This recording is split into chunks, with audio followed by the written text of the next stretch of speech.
take us back to the beginning with you. How did you get hired by the Score? How did I get hired? Wow. Okay, let's play. I was. That's what these are. Yeah. I was okay. I was broadcasting. Thanks for listening.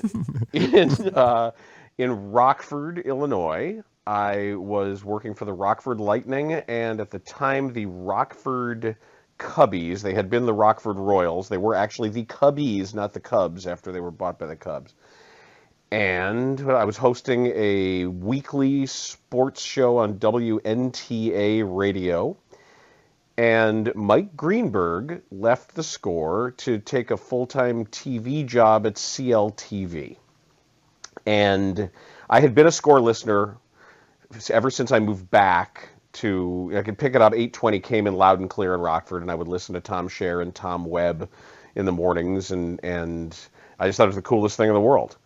And when Greenberg left, I had already had a bit of a relationship with the morning show, calling in and doing some impersonations after I had won the Dick Vitale Sound-Alike contest. I sort of made appearances as an impersonator of sportscasters and athletes and that kind of thing. So they had me on for a couple things. So I knew Ron Gleason. He said, well, put a tape together. We'd love to have you apply. That's great. So I did. I had to fake the demo because I told him I'd done reporting. I'd never done any reporting before, so I had to mock up these things as if I'd done reporting, and sent it to him and kept bugging him, and eventually he gave me a job, I think, so I'd stop bugging him. Wow, I didn't know about the mock-up of the reporting. That's awesome. We were just talking about that the other day. Like if you're asked to do something that you don't know how to do, just kind of say yes and wing it in the radio career. Of course I've done reporting. Of course I have. And then I said, oh, I better put something together. And I ran over to Ralph Sampson's apartment. Like, Ralph, dude, you got to do me a solid.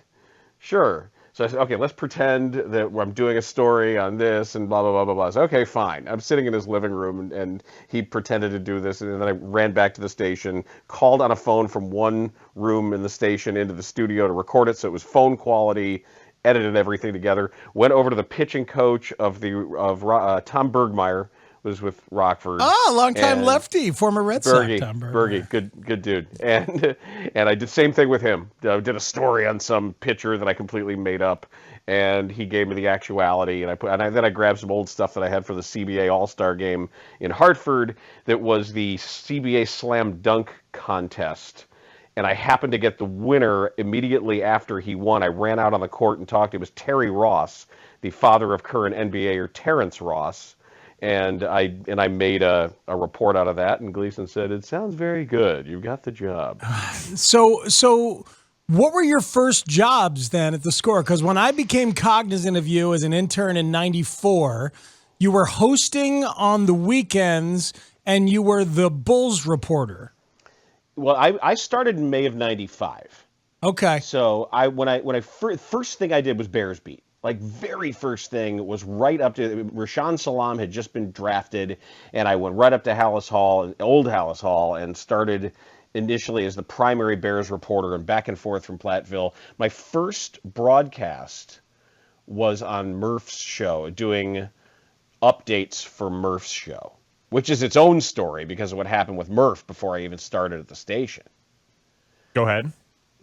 I was calling Glendon Rush, who the future Cub, was starting for Rockford against Kane County at Kane County, and he threw a no-hitter. It was nothing else was really going on a Sunday afternoon, and Murph was doing his Sunday show, and somebody ran up to the press box with a handwritten note and said, hey, call this number. Mike Murphy on the Score wants you on to talk about the no-hitter. So I go in his show, and he's doing whatever he's doing. And then he goes, hey, why don't you do the call of the final out for us? Redo that. Just do it right now for us. Total stroke thing to do. So I said, Murph, I'm sorry. I really don't remember exactly what I said, and to not be in the moment, I really don't think I could do it justice. And then he hangs up on me, got a blast, apparently spent the next 10 minutes like, that's why that guy's never going to make it in radio. That guy doesn't know how to play the radio game. He doesn't know what he's supposed to do. Because he felt like who's this guy, 25-year-old big timing him or whatever. So apparently he had something when on my very first broadcast. Joe Flood was the producer, and he had something planned. He's like, "Yeah, play that stuff that I said about him that day." Oh God. And Flood had told me after, like right after the show, he's like, "Hey, you're not going to believe what Murph wanted me to do." And I said, "What?" He goes, "He wanted to play that stuff that made him sound like an idiot." Sounds like a lovely guy. hey, I'll give you more airtime. He used to come in and with these really stupid points about some bad White Sox player he thought was good. He's like, "I'm going to say this, and then you bring up these stats, okay?" So he handed me the stuff. And I crumpled it up and threw it in the garbage. And he says, like, he goes into his thing, and I basically said, "Murph, that's wrong. Here's why it's wrong, and here are the numbers that show it's wrong." And his face is turning bright red, and he comes out after and goes, "You're never going to get any airtime if you do that. You got to do what I say to get airtime." Whatever. Wow. Dan Burns. So that's that was amazing. Everything about it's perfect. I hope to get him for Score Stories. We're trying. Speaks is trying. I don't know if it's going to happen. Dan Bernstein. So Speaks told me about your Saturday show. Yeah. And it was great. He speaks about it in Reverend. Now you're back to doing the solo show, but he said you did an all cartoon football team and an all Bible football team. Do you remember the Bible football team? Oh, that was the Doug Buffone experience, because Doug actually has a surprising amount of biblical knowledge. I mean, and I told him, I said, "Look, I got the Old Testament. You're going to have the New Testament for me." And we're putting the team together, and it's like, "Oh, well, buddy, you got to have Shadrach, Meshach, and Abednego." I'm like, "All right, you're on your own here, Doug." I don't know. And he's like, I'm going all the way back to Catholic Sunday school here," and it was great. And he's like, "What about Barabbas? We got to you can't have a defense without Barabbas." I'm like, who's Barabbas? And he was explaining to me, it's like, "Well, when Jesus was there, he was like, they have to release the criminals or something." I'm like, "Oh, this is good stuff here, Doug. Roll on, man." And we did cartoon football team. We did that. I think the one I hosted with Rosenblum, the day the Bulls renounced the rights to Travis Knight. Oh, I remember that well. The Travis Knight era. Yes. Like, how would you best describe the Travis Knight era? Because he was here for how long? Favorite moment of, we got 3 hours of doing nothing but fake sports radio about an era that didn't exist. Yes, he was here for what, 2 days or something like that? Right. No one could pick him out of a lineup.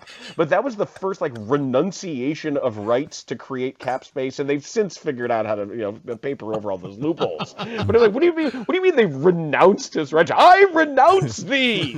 You have been renounced. He set off into exile somewhere. It was great. So you do the reporting, you get B&B. It's and I know I've probably jumped ahead with some timeline here, but you also filled in for Dan Patrick. Yeah. You've been on national radio. Was there ever a time you were close to leaving the Score? No. Why not? I never wanted to leave the Score. And the way everything else was going in my life, with whether it was getting married or having a first kid and having a second kid and wanting to be here, and everything just worked out to the point where I was never not happy. Did you have opportunities to leave? I never really pursued any. I didn't want to do national radio. It's boring. Yeah. Mm-hmm. Yeah, no, I agree. I found it really boring. I found it just, you couldn't really be yourself. You couldn't forge a connection in the same kind of way with the listener. It's more just sort of providing a service than it is broadcasting, if that makes any sense. Yeah, it makes sense, of course, because you have to think about things on a surface level, on a segment-by-segment level, usually, as opposed to diving real deep. And the connection that you're talking about, I mean, most people will think about you and your connection with callers or listeners that you perhaps do not like or did not like.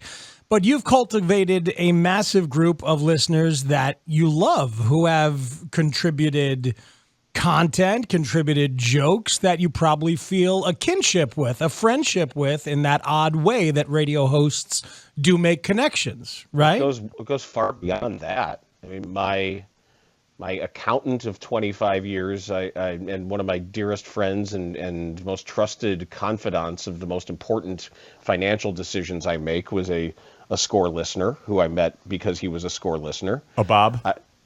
Maybe it might indeed be a Bob. And just last Hello week. there. Yeah, he's brilliant financial mind. Who would know?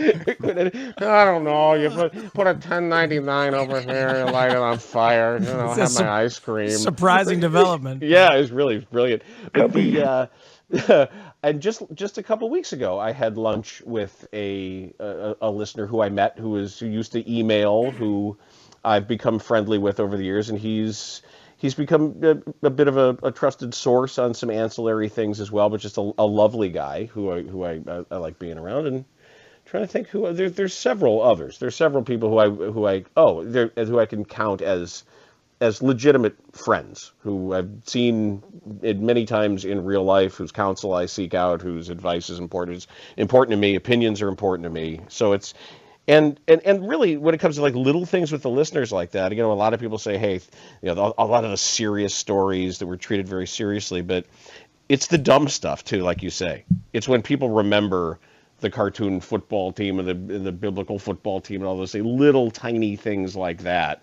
just stick, and people don't even know why they stick on their hard drive somewhere. But that's as fulfilling as anything else. B&B, you were known as the guy who would scream at the callers, but right. I always looked at it as like it wasn't really my favorite part of the show, but I understood it because such a small percentage of people call the show. So like you're berating the caller for the enjoyment of the masses, right? There is like a strategy and a radio axiom behind it, but like that isn't what you do anymore. What was the thought process then versus now? Things were different then. It also kind of set us apart because I always hated the pandering. I hated pandering to dumb. And it always used to make me crazy as a listener when someone would say, hey, good call. I'm like, no, it's not. That's a terrible call. And that person's an idiot. So I figured if I'm saying it in my car, why wouldn't I say it when I had the microphone? Oh, God. Pandering to dumb could also be referred to as getting along with humans. I just want to say. But what happened was, the reason why I think it worked was because of the timing. A lot of people said that the vicarious enjoyment of hearing somebody just torn to shreds on their drive home from work, when they can't talk that way to their boss, they can't talk that way to customers, that there was sort of this vicarious thrill of lighting people on fire because you couldn't. And now it's not fun and it's not funny because of how awful and violent everything has gotten. But I will tell you what also mitigated that, and it was the decade plus of the Who Needs To Tavern Tour, because being out at a bar every single Friday made a difference, because I always would say, come on out. There we are. Here I am. We're sitting. Let's go to commercial. And someone say, hey, Bernsey, mentioned that you couldn't tell a story on the air. What's the story? Oh, you really want to hear the real story? Here's the real story. Let me buy a Bud Light and come sit over here. And I would grab one of his chicken wings and we'd sit and we'd talk.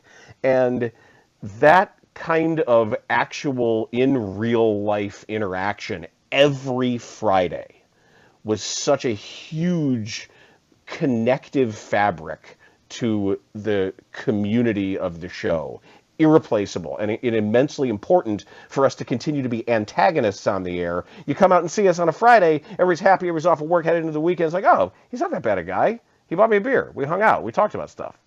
Yeah. You still got a legitimate backup in McCowan. But you don't have Whitey. McCown! It's not McCowan!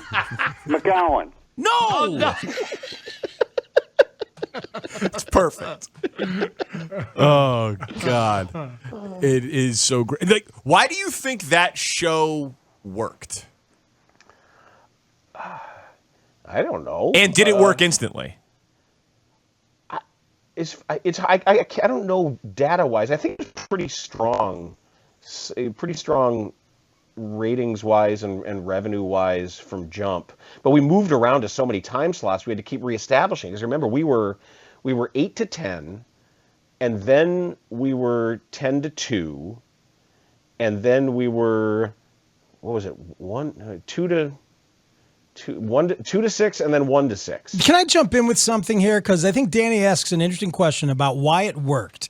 And as a radio chemist, as we all are when we're partners and we think about shows like that, we know that North and Jiggets worked in a large part because everything that North was not was mitigated by Jiggets. Right? Like professional athlete, man of color, educated human, man of respect, like, and there's some of that, and that's what Jigs was to North, thank God. And there's some of that with you and Bernsey that you guys fed off of you and Boers, excuse me, that you fed off on each other, whether it was Terry's inherent likability, Terry's ability to keep things light and kind of not take things seriously, which I know you have in you as a person, but as a host, it didn't come off that way. But you know what I mean? There's a plus minus that equaled out beautifully with you and Terry. I think that's part of it. I think also background is really important because Terry busted his ass and worked as hard as he possibly could from the youngest age with absolutely nothing ever given to him or made easy for him. And that wasn't the case with me. That I was very lucky and very privileged to have all kinds of special opportunities afforded me. Right, so that's a balancing factor in and of itself. And Terry being from a more rural setting and loving cars and loving things like that. Yeah.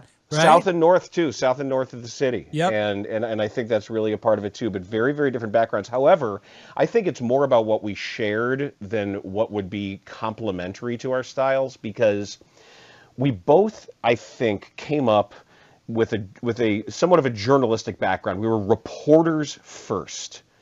And there was always a sense of I think both of us. And the thing about Terry to this day, that he's a total goof, but he's got a rock solid moral compass when it came to right and wrong. And when it came to some of the high and mighty stuff and the sanctimonious stuff, and they would say, oh, Terry, get off your high horse, or Bernstein, who the hell do you think you are? A lot of that worked because I never, ever, ever doubted that Terry always we never faked a both sides story when there weren't both sides to it. People would get mad. You guys agree too much. You guys agree if you're disagreeing, you're an idiot. Because we never would both side something for the sake of embracing debate or creating something or raising another side of the argument to a level of merit it didn't deserve. And I think some of that understanding right and wrong sides to little things, sports stories and news stories, because people forget we did a lot of non-sports, a ton of politics and culture, and it was a huge part of what we did, huge. And now it would be incredibly divisive, and it just no one would have it. But we were in large part for a long time a very political show.